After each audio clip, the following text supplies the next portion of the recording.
الحمد لله نحمده ونستعينه ونستغفره ونؤمن به ونتوكل عليه ونعوذ بالله من شرور أنفسنا ومن سيئات أعمالنا من يهده الله فلا مضل له ومن يضلله فلا هادي له ونشهد أن لا إله إلا الله وحده لا شريك له ونشهد أن سيدنا وسندنا وحبيبنا وشفيعنا سيدنا ومولانا محمدا عبده ورسوله أرسله بالحق بشيرا ونذيرا وداعيا إلى الله بإذنه وسراجا منيرا أما بعد فأعوذ بالله من الشيطان الرجيم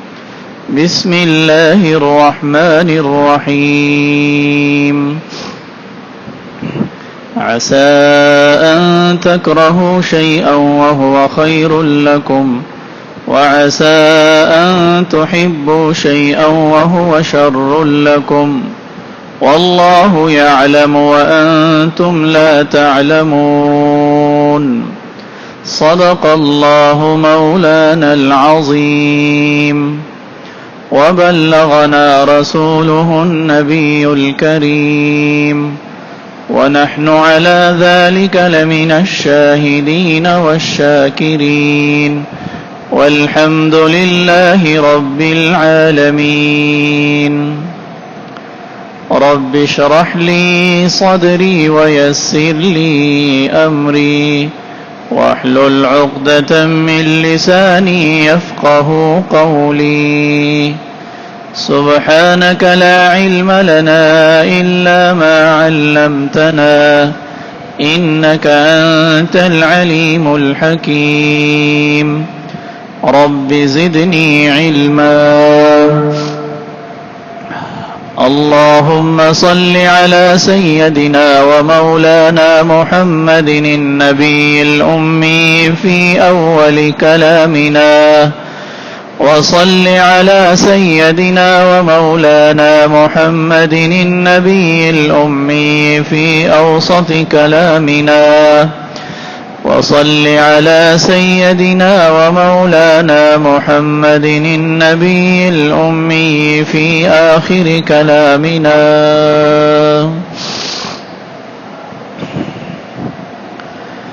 میرے محترم دوستو بزرگوں، دنیا کی زندگی کو اللہ تعالیٰ نے ساری انسانیت کے لیے امتحان کی جگہ کو بنایا ہے۔ اس دنیا کی ہر صورت اور حالت اور ہر سبب یہ آزمائش کے لیے ہے۔ حضرات انبیاء علیہم الصلوات والتسلیمات کو اللہ تعالیٰ مبعوث فرماتے ہیں، اس کی بنیادی علت اور وجہ یہ ہے کہ ہر نبی آ کر اپنی امت پر اس زاویے سے محنت کرے کہ ہر حال میں، ہر ضرورت اور پریشانی اور مشکل میں اور ہر سبب کو اختیار کرنے میں ہر انسان رجوع الی اللہ کرتا رہے۔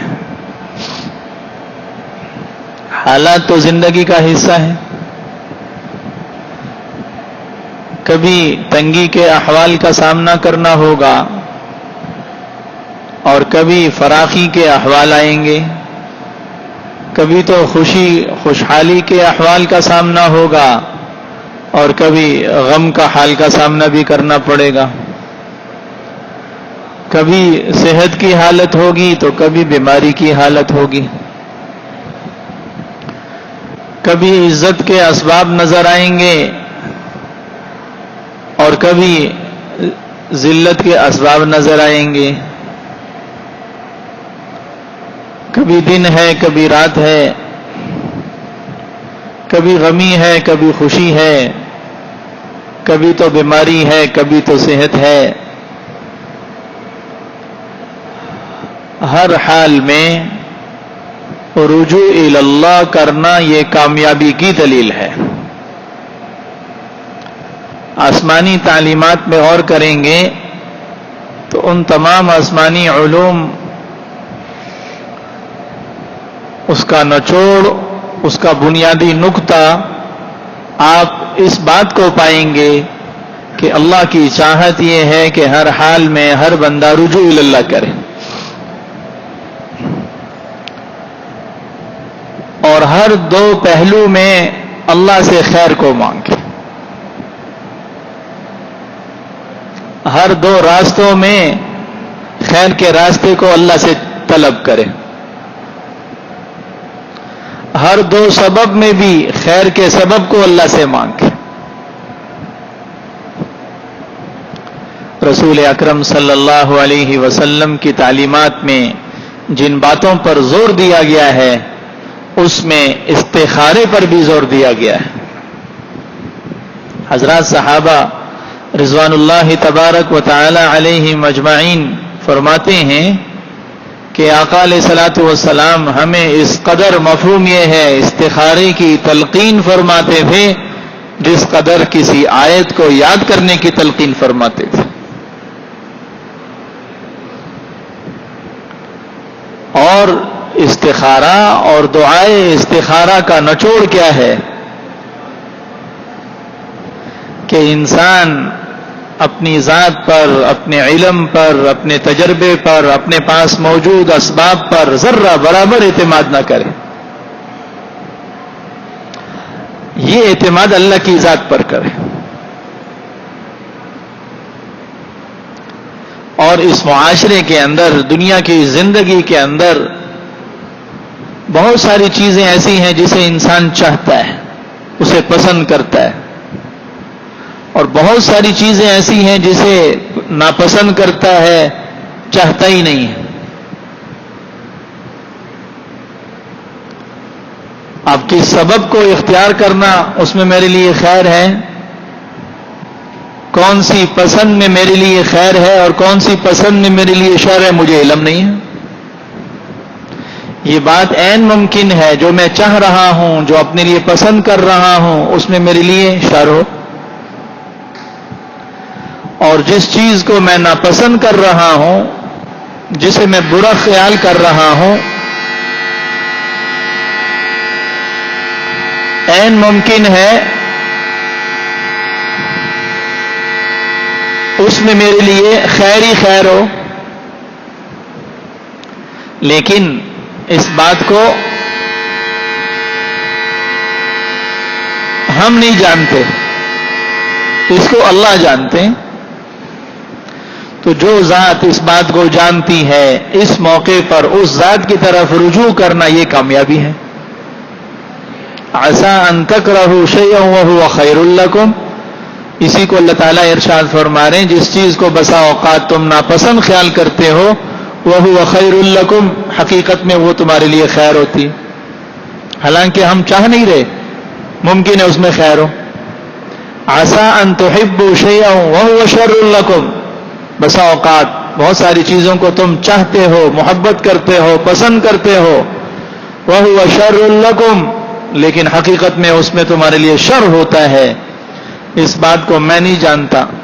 واللہ یعلم، اللہ فرما رہے ہیں اس بات کو اللہ جانتے ہیں، وانتم لا تعلمون، تم نہیں جانتے۔ اب ہر انسان فائدہ چاہتا ہے، خیر چاہتا ہے، نقصان سے بچنا چاہتا ہے، شر کے پہلو سے بچنا چاہتا ہے، تو تعلیم یہ دی گئی ہے کہ یہ حضرت انسان اللہ سے خیر کو طلب کرے، اسی کو استخارہ کہتے ہیں۔ استخارہ کا معنی ہے اللہ تعالیٰ سے خیر کو طلب کرنا، استخارہ۔ اور حدیث پاک کا مفہوم ہے جب انسان اللہ سے خیر کو طلب کرتا ہے فیختار لہ، اللہ تعالیٰ اس کے لیے خیر کو پسند فرما لیتے ہیں، چن لیتے ہیں۔ جب انسان اللہ سے خیر چاہتا ہے، خیر طلب کرتا ہے، تو اللہ اس کے لیے پسند کے پہلو کو اختیار فرما لیتے ہیں جس میں اس کے لیے خیر ہوتی ہے۔ بظاہر ممکن ہے اس کو نقصان نظر آئے. بظاہر ممکن ہے وہ کام وہ ہو جائے جو یہ چاہتا ہی نہیں تھا، حالانکہ اس نے پہلے اللہ سے دعا مانگی ہے، اللہ جس میں میرے لیے خیر ہے وہ ہو جائے. میں چاہتا کچھ تھا، پسند کچھ کر رہا تھا، لیکن واقعہ کچھ اور ہو گیا. اس لیے ہم نے اللہ سے خیر کو مانگا تھا، اور ہمارے لیے خیر اس میں ہے جسے ہم نہیں چاہ رہے. اللہ نے ہمارے لیے وہ پسند کیا جس میں ہمارے لیے خیر ہے انجام کے اعتبار سے. اور جب یہ حضرت انسان انجام کے اعتبار سے سمجھ میں اس کی آ جاتی ہے تو پھر کہتے ہیں ہاں یہ تو بہت اچھا ہو گیا، حالانکہ میں تو چاہ ہی نہیں رہا تھا ایسا ہو جائے، یہ تو بہت اچھا کام اللہ نے بنا دیا. استخارہ کیا ہے؟ استخارے کی حقیقت کیا ہے؟ استخارے کا مسنون طریقہ کیا ہے؟ حضور اقدس صلی اللہ علیہ وسلم نے اس پر تفصیلی روشنی ارشاد فرمائی ہے،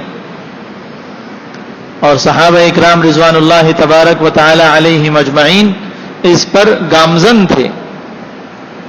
خود نبی اکرم صلی اللہ علیہ وسلم کا اتنی پیاری اور خوبصورت دعائے استخارہ امت کو سکھلانا انشاءاللہ میں آپ کے سامنے عرض کروں گا. ایک ایک جملے کا ترجمہ آپ کے سامنے پیش کروں گا. کتنی جامع معنی دعا رسول اکرم رحمت دو عالم صلی اللہ علیہ وسلم نے تلقین فرمائی. استخارے کا بنیادی موضوع اللہ سے خیر کو مانگنا. دو پہلو ہیں، کون سا پہلو اختیار کروں مجھے معلوم نہیں ہے. ان دونوں میں سے انتخاب کس کا کروں مجھے معلوم نہیں ہے، کس میں میرے لیے خیر ہے کس میں نہیں ہے. تو اللہ تعالیٰ سے دعائے استخارہ کرنا، اللہ جس میں میرے لیے خیر ہے اس راستے کو، اس پہلو کو میرے ساتھ جوڑ دے، اور جس میں میرے لیے خیر نہیں ہے شر ہے اس کو مجھ سے پھیر دے. یہ استخارہ اللہ سے خیر کو طلب کرنا، اس کا بنیادی موضوع یہ ہے. اس کا طریقہ کیا ہے؟ رسول اکرم صلی اللہ علیہ وسلم نے اس دعا کو نماز کے ساتھ جوڑ دیا ہے. جو استخارے کی خاص دعا ہے اس دعا کو 2 رکعت نماز نفل استخارے کے ساتھ جوڑ دیا گیا ہے. صلاۃ الحاجت ہم پڑھتے ہیں، حاجت کی نماز پڑھتے ہیں، اس کے بعد اللہ تعالیٰ سے اس حاجت کو طلب کرتے ہیں. اسی طریقے سے حاجت کے 2 نفل ہم پڑھیں گے لیکن نیت کریں گے استخارے کی.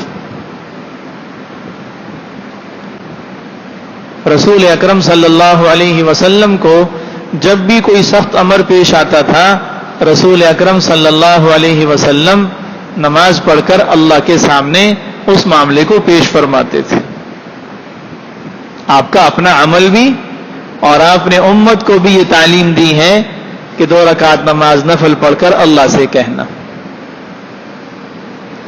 تو استخارے کی نماز ہے 2 رکعت نفل.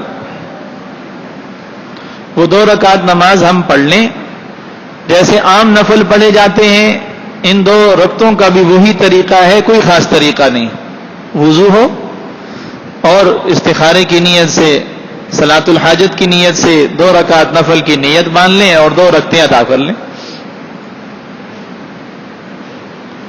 ان 2 رکعتوں میں کوئی سی تلاوت کر لیں، کوئی سی سورت کی تلاوت کر لیں، کوئی سا رکوع پڑھ لیں، کوئی سی 3 آیات ایک رکعت میں پڑھ لیں، اور سلام پھیرنے کے بعد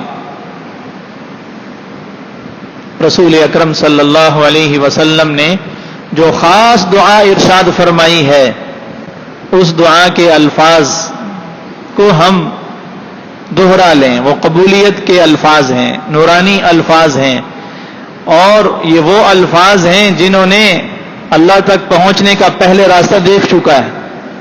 یہ الفاظ راستہ دیکھ چکے ہیں اور اللہ تعالیٰ نے ان الفاظ کو قبول فرمایا ہے. نورانی الفاظ ہیں، برکت والے الفاظ ہیں، رحمت والے الفاظ ہیں، انتہائی جامع معنی الفاظ ہیں.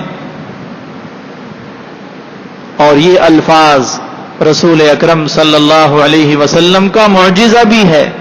اتنے خوبصورت الفاظ، اتنے جامع معنی الفاظ کہ یہ نبی کو الہام کیے جا سکتے ہیں، غیر نبی کو نہیں کیے جا سکتے. وہ دعا مانگنی شروع کر دی. اور وہ دعا کیا ہے، اس کے الفاظ کیا ہے؟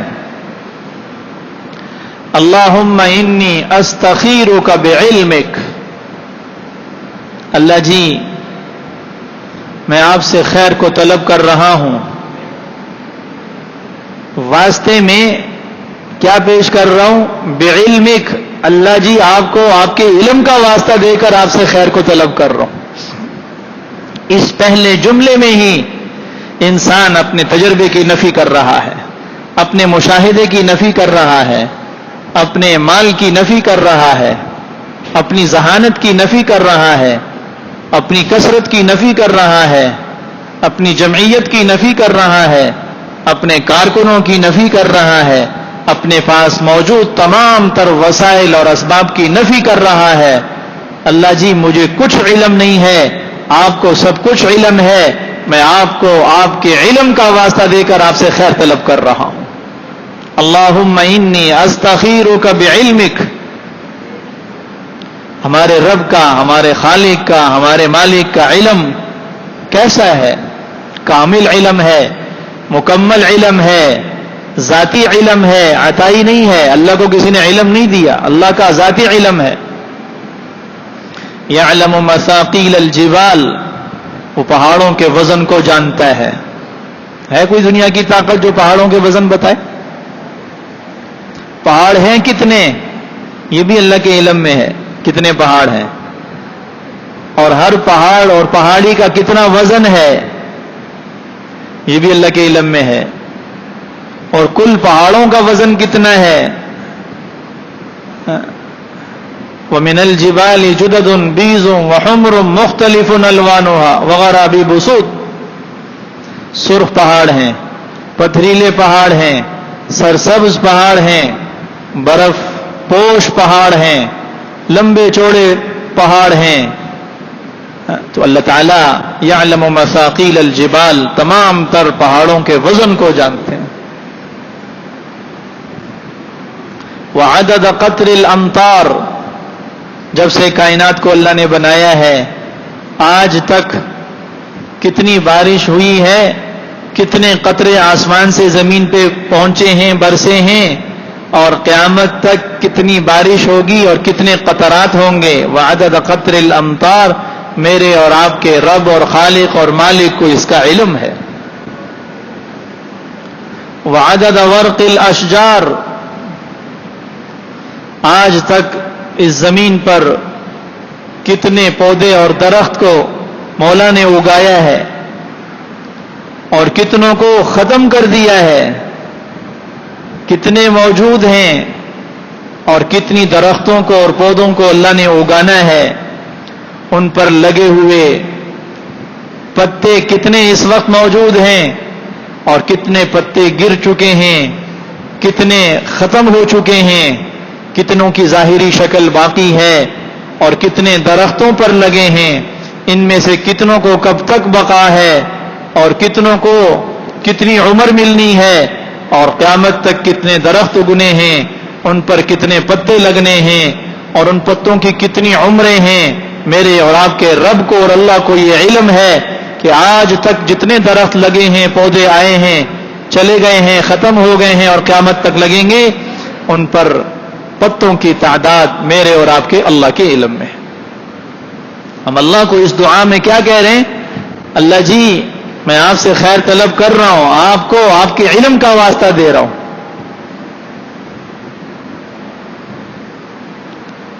وعدد ما اظلم علیہ اللیل واشرق علیہ النہار. یہ حدیث کے الفاظ ہیں. رات جس مخلوق پر آتی ہے، کتنی مخلوقیں جن پر رات آتی ہے، رات کا اندھیرا اپنی لپیٹ میں ان تمام مخلوقات کو لے لیتا ہے، وہ اللہ کے علم میں. سورج کی روشنی کن کن مخلوقات تک پہنچتی ہے، اللہ کے علم میں. ما تواری به سماء من سماء ولا ارض ارضا. ایک آسمان دوسرے آسمان کو اللہ کی نظر سے غائب نہیں کر سکتا، ایک زمین دوسری زمین کو اللہ کی نظر سے غائب نہیں کر سکتی. اس اللہ کا اتنا کامل اور مکمل علم ہے.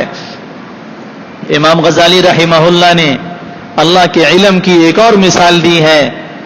فرماتے ہیں کہ ساتوں زمینوں کے نیچے کالا سیاہ پانی ہو، اس کالے سیاہ پانی میں کالا سیاہ چکنا پتھر ہو، اس کالے سیاہ چکنے پتھر پر کالی سیاہ چیونٹی چلتی ہو، اس کے دل کے ارمان اور آرزو کیا ہے اللہ اسے بھی جانتے ہیں. ہم اللہ کو اللہ کے علم کا واسطہ دے رہے ہیں. اللہم انی استخیرک بعلمک، اللہ جی آپ کو آپ کے علم کا واسطہ دے کر آپ سے خیر کو طلب کر رہا ہوں. مجھے نہیں پتا ان دو پہلو میں کون سا پہلو میرے لیے خیر کا ہے، آپ کو تو پتہ ہے. جو سینے کے رازوں کو جانے، یعلم خائنۃ الاعین وما تخفی الصدور، تمہاری آنکھ کی خیانت سے میں واقف ہوں، تمہارے دلوں کے رازوں سے میں واقف ہوں. اس کے لیے ظاہر باطن کا کوئی معنی نہیں، دن اور رات کا کوئی معنی نہیں ہے. اس کے لیے دور اور قریب سب برابر ہیں.